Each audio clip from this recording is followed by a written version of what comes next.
26.9%. That's the worst single day in Roblox history as a public company. It closed at $35.60, a price this stock hadn't touched in almost 2 years. What's up, guys? Coach B here. This is the breakdown, and quick reminder up front, this is education, not financial advice.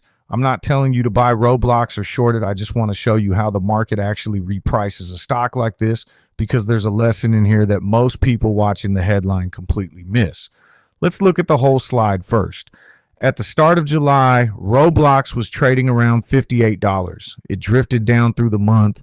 Nothing crazy, just a normal pullback into the high 40s.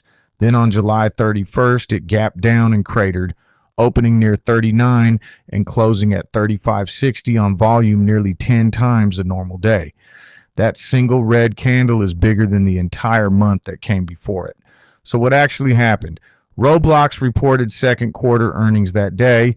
Revenue came in at $1.47 billion, missing the $1.59 billion analysts wanted. Now here's the thing, a revenue miss alone rarely does this to a stock. The number that actually broke this stock was the guidance. For the first time ever, Roblox guided next quarter's bookings down somewhere between 14 and 18% below last year. That's not a slowdown. That's the company telling Wall Street growth is going backward, and it gets worse because management admitted why. They said it themselves. They changed the recommendation algorithm that decides what shows up for users, and it hurt engagement and monetization. This wasn't a war, a recession, or a competitor stealing users. Roblox broke its own engine on purpose, chasing something else, and it cost them. That's the part that should worry a shareholder more than the miss itself. You can see it building for months before this. Daily active users fell 3 quarters in a row, from about 152 million down to around 123 million. That's not one bad quarter. That's a trend the stock had been fighting for a while. 2 different analysts moved to a sell rating that same week, and the phrase both of them used was almost identical: platform lifecycle decline. Not price too high, decline.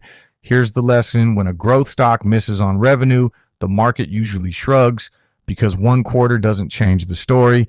But when a company hands you its first ever negative growth guide and admits it broke its own product on purpose, the market isn't repricing one quarter anymore. It's repricing the whole trajectory.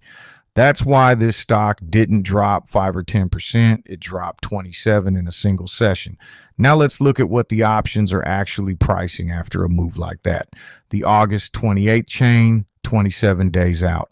At the money, the 35 strike call is going for about 283 by 380 with a delta near 0.58. Move in the money to the 30 strike and delta jumps to 0.83. Move out to the 40 strike and it drops to 0.32, priced around $1 to $1.35. Here's what actually matters.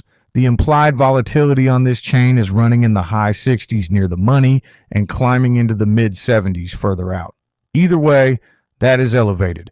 And what elevated IV after a crash like this is really telling you is that the market expects more movement, not less. It is not calling a bottom. Options pricing this hot means the crowd thinks this stock could still swing hard in either direction over the next month. So here's the trap. A lot of people look at a stock down 27% off a 2-year low and think that's cheap now. But cheap relative to what? This wasn't a random panic. It was a fundamental re-rate on a broken growth story, and the options market is pricing continued chaos, not a floor. If you're a short-term trader, that elevated vol is exactly what you'd want to know before you touch this name in either direction. If you're thinking longer term, you'd want to see actual evidence the algorithm problem gets fixed and daily users stabilize before you'd even start building a thesis, and that data doesn't exist yet. Quick reminder, this is education, not financial advice. I'm not telling you to buy Roblox, short it, or trade it in any way. Do your own research and know your own risk before you put a single dollar on the line. That's the breakdown on Roblox's worst day ever. If this helped you understand what actually moves a stock this hard, hit subscribe and drop your questions in the comments. Good luck in the markets, no matter what stock you're into.